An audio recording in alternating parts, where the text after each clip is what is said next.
Phil, you've been on the ground there now for the last 24 hours, getting a feel for this heartbroken community, speaking with the victims' families, and now we're learning onlookers and parents who arrived on the scene say it took more than 40 minutes for police to charge into that Texas school. You heard it also in Amy's piece there. One victim's father saying authorities were unprepared. What is the latest, and what can you tell us about just what exactly happened and the criticism the police are getting right now?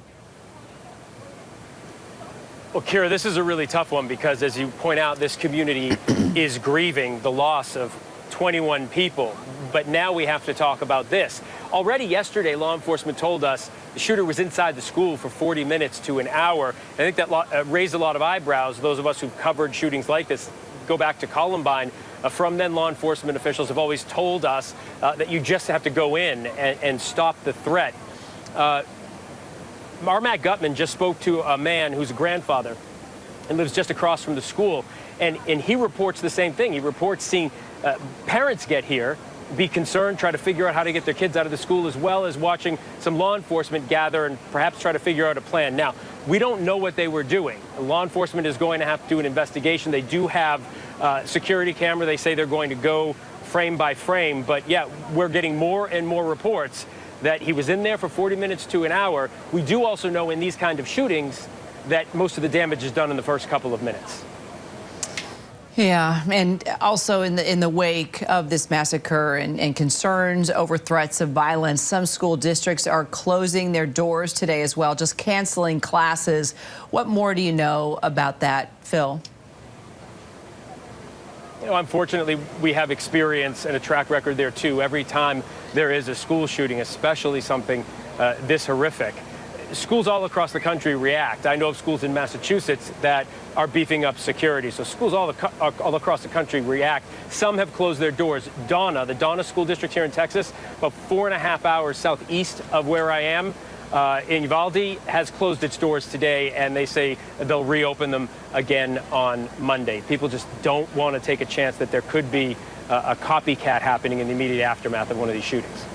Sure, and you and I both know that we have witnessed that, covering these in the past, Phil. So there are 17 other people that were wounded when this all happened, including 3 law enforcement officers, as we've been reporting. What do we know about the conditions of those that survived this, Phil?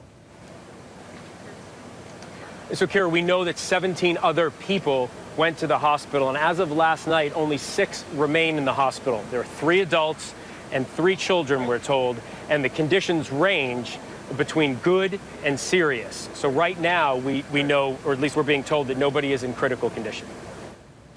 And finally, the shooting, it opened a lot of fresh wounds for a lot of Latinos in Texas. It's this August that it'll be 3 years since that mass shooting in El Paso. A lot of people have talked about that in the past 24 hours. 23 people were gunned down when that happened, the majority of them Latinos. It was a white supremacist who acted that day in such horror.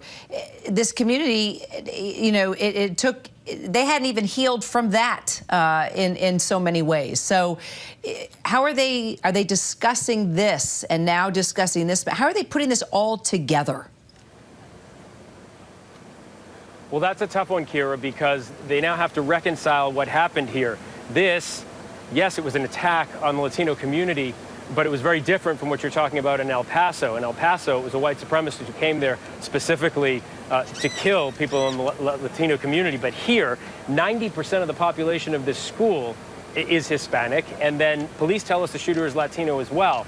So this wasn't someone coming from outside in to kill a specific group of people, although you could argue that this was someone coming from outside the school in to kill a specific group of people, because he very clearly went after some of the youngest children, elementary school students. So it is going to take a while for this community to reconcile that, but really any community, Kira. You know, there's been a lot of Asian hate across our country. We've seen Jews gunned down in synagogues, and then the Buffalo shooting, of course. So anytime a community is attacked and then it happens again, my goodness, the wound is open, and how do you heal it?